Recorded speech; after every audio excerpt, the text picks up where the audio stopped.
Malheureusement, la nouvelle génération n'a pas vu ce film et je vous encourage très clairement à aller le voir parce que ce film est très important non seulement pour l'histoire des films de super-héros, mais surtout pour l'histoire du cinéma tout court.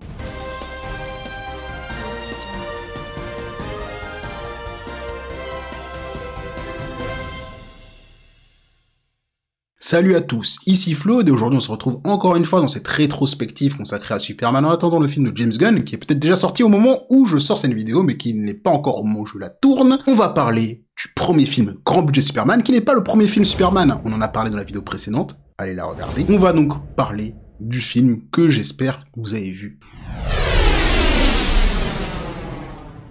Et il faut savoir que c'est avec ce film que j'ai grandi, et que c'est avec ce film que j'ai découvert Superman et l'univers super-héroïque de manière plus globale. Superman le film est sorti donc en 1978 et est réalisé par Richard Donner, que j'apprécie également pour son travail sur les films L'Arme Fatale, qui est une autre saga du cinéma d'action que j'apprécie énormément, mais ça je pense qu'on en parlera dans d'autres séries de vidéos. Mais il faut également savoir que la production de ce film est très particulière. En effet, il faut savoir qu'à la base, Richard Donner, il devait réaliser Superman et Superman 2 dos à dos. D'ailleurs, il les a réalisés dos à dos. Mais il a eu des soucis avec les producteurs, ce qui fait qu'il a été éjecté à la fin de la production du deuxième film, ce qui fait que, du coup, ce que lui voulait faire des films Superman et ce qu'on a eu au cinéma, ça a été très différent. Mais ça, on en reparlera plus tard, des différences qu'on a eu entre la version de Richard Donner et ce qu'on a eu au cinéma à cette époque-là. Superman, le film de 78, de quoi ça parle? Le film s'ouvre dans ce qui semble être une pièce de théâtre, où on nous conte les origines de Superman dans les comics des années 30, histoire de remettre un peu de contexte quand même. Puis on se rend directement sur Krypton, où Jor-El,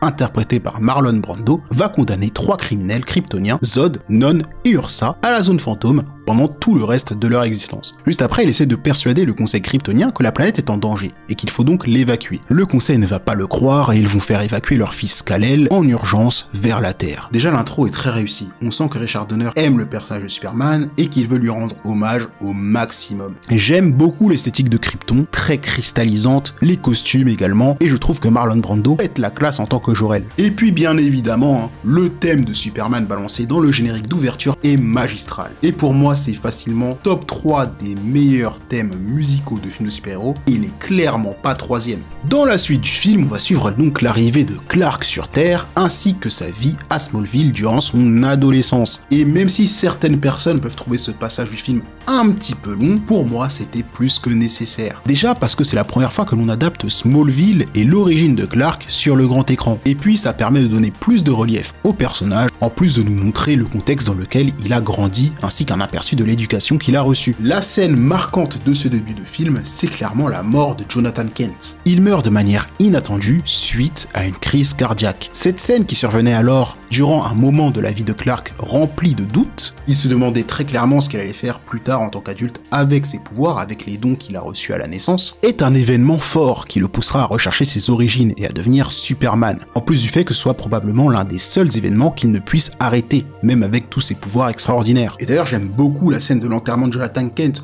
où Clark Kent va clairement le dire, il va dire que c'est la seule chose qu'il n'a pas pu arrêter, malgré tous les pouvoirs qu'il a. Ça, on en reparlera quand on parlera d'un film beaucoup plus récent, parce que j'ai un petit problème avec ce film, et je pense que vous savez de quelle scène je parle. Donc on va pas tergiverser là-dessus, partons sur le film Superman de 78. La quête d'identité de Clark Kent va le pousser au pôle Nord, où il va créer la Forteresse de Solitude. Forteresse de Solitude qui est méga stylée au passage, il faut le souligner. Il va en apprendre plus sur ses origines, sa planète, ses parents, et surtout sa mission. C'est à ce moment précis que Superman est né et que Clark décide de se rendre à Metropolis afin de travailler au Daily Planet en tant que journaliste. Et c'est là que j'ai un petit problème. J'aime pas trop le Clark Kent maladroit. Alors je sais que c'est devenu limite classique de voir un Superman assez charismatique et un Clark Kent assez gauche. Le film reste une comédie fantastique à destination des enfants. Mais voir Clark gaffé à être systématiquement en retrait, eh bien ça me dérange un petit peu. En tout cas, c'est dans le Daily Planet qu'il rencontre Lois Lane, interprétée par Margot Kidder, qui commence déjà à lui plaire. Et j'aime bien l'alchimie que dégagent Christopher Reeve et Margot Kidder. Ils rendent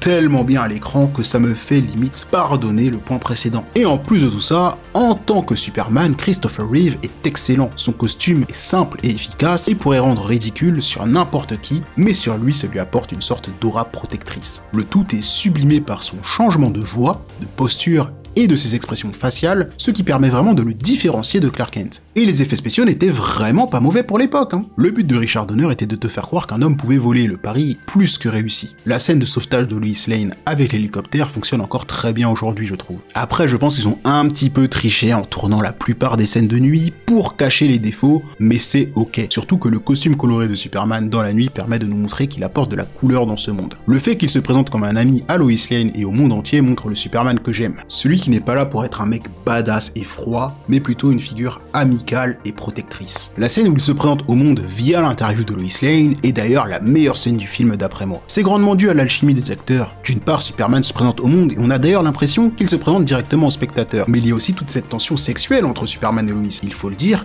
qui d'ailleurs est très réussi. On en oublierait presque que le film s'adresse aux enfants à la base. Mais comment parler de ce film sans évoquer son antagoniste? Le Lex Luthor de Jenny Hackman est assez cartoonesque. Avec Otis, il forme un duo de méchants assez classique dans la fiction. Celui du génie criminel et de l'homme de main un petit peu bébête. Pour le coup, ça fait vraiment très gamin, mais ça colle très bien avec l'ambiance du film. Le plan de Lex ici est juste de devenir l'un des plus grands criminels du monde en tuant plusieurs millions de personnes. Pourquoi? Parce qu'il est méchant et qu'il peut le faire. Rien de plus. Néanmoins, je trouve que Jenny Hackman a vraiment tout donné dans le rôle, et quand j'étais enfant, son personnage me faisait plutôt bien marrer. Le film a tout de même quelques facilités scénaristiques d'après moi, comme le fait que Lex Luthor se procure assez facilement de la kryptonite afin d'affaiblir Superman, le fait que l'assistante de Luthor le trahisse et sauve Superman, et bien évidemment la fin du film devenue culte aujourd'hui, le fait que Superman remonte le temps afin de supprimer la mort de Lois. Cette scène n'était pas prévue pour être dans le film d'ailleurs, hein. C'est de ça que je parlais au début de la vidéo. Mais en vrai, on peut quand même remettre ça sur le fait que dans cette version, Superman peut littéralement tout faire. Et ça, on le verra dans les prochains films. Pour le meilleur comme pour le pire. Vous l'aurez compris, Superman de 1978 est donc un film plutôt enfantin, mais il n'en reste pas moins plaisant à regarder. Plus qu'un classique des films de super-héros, ce film est selon moi un classique du cinéma tout court et des blockbusters. Il a su définir à lui seul un genre et donner une vision globale de ce que devait être un blockbuster de super-héros aux spectateurs. Sans ce film, je pense qu'on n'aurait pas eu tous les autres films Marvel, DC et consorts, et le cinéma d'aujourd'hui serait donc bien différent. En plus d'être avant-gardiste, le film reste assez drôle par moments, et encore une fois, le jeu d'acteurs de Reeves, Kidder et Hackman est plus que remarquable. Et ça, le public l'a remarqué, puisque le film a cartonné, si bien qu'il a eu droit à pléthore de suites. Mais bon, ça, on en parlera dans les prochaines vidéos, donc abonne-toi, commente et dis-moi ce que t'as pensé de ce premier film. Et si tu ne l'as pas vu, regarde-le, parce que comme je l'ai dit, ce film est un classique. Il faut l'avoir vu au moins une fois dans sa vie. C'était Flaude, à la prochaine.